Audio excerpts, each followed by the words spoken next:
কাইলৈৰ পৰা মুকলি হ'ব গুৱাহাটী বিমানবন্দৰৰ নতুন টাৰ্মিনেল সাধাৰণ যাত্ৰীৰ বাবে মুকলি হ'ব নতুন টাৰ্মিনেলটো টাৰ্মিনেল মুকলিৰ পূৰ্বে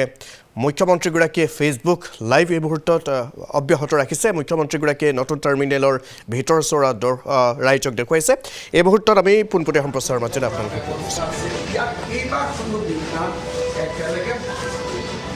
গুৱাহাটী বিমানবন্দৰৰ নতুন বিমানবন্দৰৰ আটাইতকৈ যিটো মৰম লগা বা যাক লৈ আমি গৌৰৱ কৰি এতিয়া মই আপোনালোকক সেই অঞ্চলটোলৈ লৈ যাব খুজিছোঁ ইয়াত এখন ফৰেষ্ট বনোৱা হৈছে কাজিৰঙাৰ দ্বাৰা ইনস্পায়াৰ হৈ ইয়াত এখন ফৰেষ্ট বনোৱা হৈছে যি ফৰেষ্ট দেখিলে আমি এক প্ৰকাৰ ৱৰ্ডলেছ বা আমি ক'ব নোৱাৰা হৈ যাম ইমানেই মনোমোহা প্ৰথমতে মই আপোনালোকক দেখুৱাব খুজিছোঁ মই দিল্লীৰ পৰা আহিছোঁ আহি পেলাই মই এটা বাগেজ ল'ম আৰু বাগেজ ল'বলৈ নামি যাবৰ কাৰণে মই এই ষ্টেয়াৰকেছ বা সেই আমাৰ যিটো এক্সকালেটৰ আছে তাক আমি ইউজ কৰিম মই নিজে খোজকাঢ়ি নামি গৈছোঁ আপোনালোকে দেখিছে welcome to Lokpriya Gopinath Bordoloi airport লাহে লাহে আমি এটা বননি বা ফৰেষ্ট এখনৰ ভিতৰত যেন আমি সোমাই গৈছোঁ আমি এনেকুৱা এটা পৰিৱেশ ইয়াতে দেখা পাম আপোনালোকে দেখা পাব যে লাহেকৈ আপোনালোকে সোঁ আৰু বাওঁফালে চাওক গোটেইখন সেউজীয়া গছ গছনিৰে পৰিপূৰ্ণ হৈ আপোনালোকে ইয়াতে ৰোপণ কৰা হৈছে আৰু এই গোটেই বিমানবন্দৰখনেই হৈছে নেচাৰৰ দ্বাৰা ইনস্পায়াৰ আপোনালোকে ইয়াতো চাব পাৰে গোটেই গছ আৰু এই বিমানবন্দৰৰ ভিতৰত বাহিৰত এই গোটেই আমি যেতিয়া আমাৰ বেগটো ল'বলৈ নামি যাম গুৱাহাটীয়ে আমাক আমন্ত্ৰণ কৰিব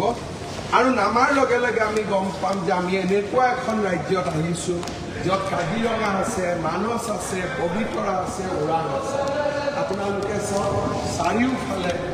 গছ আৰু এই গছবিলাক বেলেগ গছ নহয় আমাৰ অসমৰ জংগল অসমৰ বননিত থকা গছবিলাককে ইয়াত সুন্দৰভাৱে সজাই পৰাই তোলা হৈছে আৰু একেবাৰে ভুল নকৰিব এইবোৰ প্লাষ্টিক গছ নহয় মই আকৌ এবাৰ দেখুৱাই দিছোঁ এইবিলাক পাত থকা সঁচা গছ ইয়াতে পানী দিয়া হৈছে প্ৰত্যেক দিনাই পানী দিয়ে আপোনালোকে চাওক মই আকৌ কেমেৰাটো এফালে লৈ গৈ দেখুৱাইছোঁ এই গোটেইখন সেউজীয়া এখন ফৰেষ্ট বুলি ক'ব পাৰোঁ আৰু এই গোটেই গুৱাহাটী বিমানবন্দৰখন কাজিৰঙাৰ দ্বাৰা ইনস্পায়াৰ আৰু সেইকাৰণেই ইয়াত কাজিৰঙাত পোৱা গছ গছনি ইয়াতে সম্পূৰ্ণ ধুনীয়াকৈ প্ৰতিপালন কৰা হৈছে আৰু এতিয়া আমি ইয়াত চাব পাৰোঁ আৰু ভিডিঅ' যিটো আমাৰ ভিজুৱেল যিবিলাক ইয়াত ফুটেজ ৰখা হৈছে ইয়াতো কাজিৰঙাক দেখা হৈছে আমি গোটেই স্ক্ৰীণত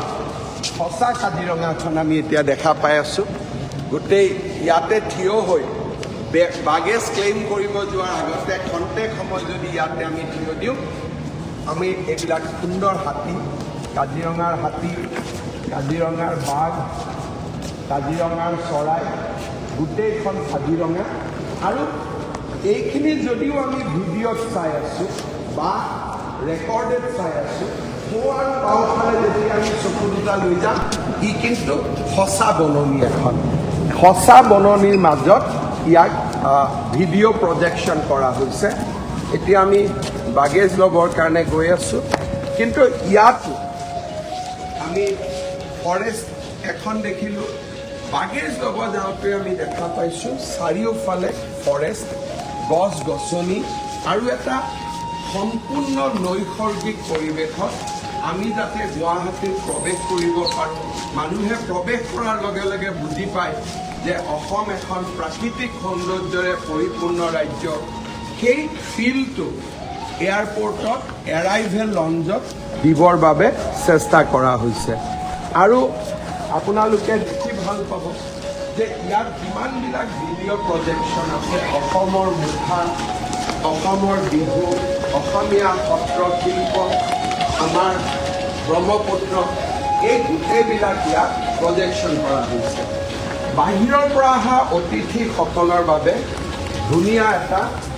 VIP লঞ্জো নিৰ্মাণ কৰা হৈছে। আপোনালোকক দেখুৱাবলৈ পাই মই ভাল পাইছোঁ যে বাহিৰৰ পৰা যিসকল আমাৰ ৰাজ্যৰ অতিথি আহে, ষ্টেট গেষ্ট বুলি কওঁ, তেওঁলোকক আমি ৰিচেপশ্যন বা আমি ইয়ালৈ আমি বহুৱাম আমি তেওঁলোকক। তাৰপিছত তেওঁলোকৰ বাগেজ অহাৰ লগে লগে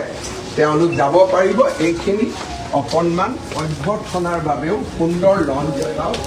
নিৰ্মাণ কৰা হৈছে, কাৰণ অসমত এতিয়া প্ৰতিদিনেই আমাৰ বিভিন্ন ধৰণৰ অতিথি অহা আৰম্ভ কৰিছে। এৰাইভেল লঞ্চত কিছুমান খোৱা বোৱাৰ ব্যৱস্থা থাকিব আৰু আপোনালোকে এতিয়া বিমানবন্দৰৰ এৰাইভেল লঞ্চটো চাওক বা এৰাইভেল এৰিয়াটো চাওক। আমাৰ মই হিচাপ কৰিছোঁ যে প্ৰায় 5টা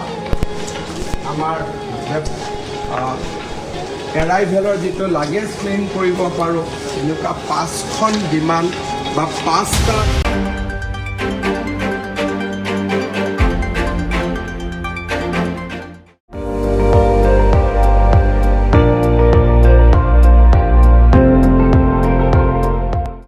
আপুনি চাই আছে ND24, সৰ্বশ্ৰেষ্ঠ নহয় সৰ্বোত্তমৰ দৌৰ।